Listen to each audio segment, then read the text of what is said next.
特别定制服饰《 Moni's 羽绒梦 deluxe outfit 将在3.3版本上线。虽说极寒已经过去，但一件温柔的风衣总能带来轻松与自在呢。那还等什么呢？让我们陪换上新装的他，一起去感受这份温暖与治愈吧。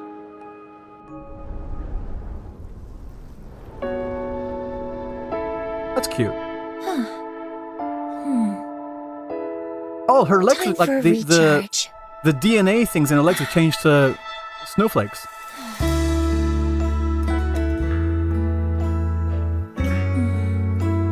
Very fluffy, very comfy.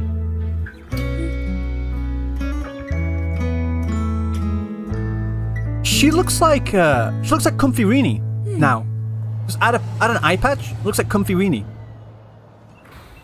I love Comfy Rini. 这套服饰整体带着优雅的冬日风情，舒适的外套与柔软的围巾，慵懒又惬意。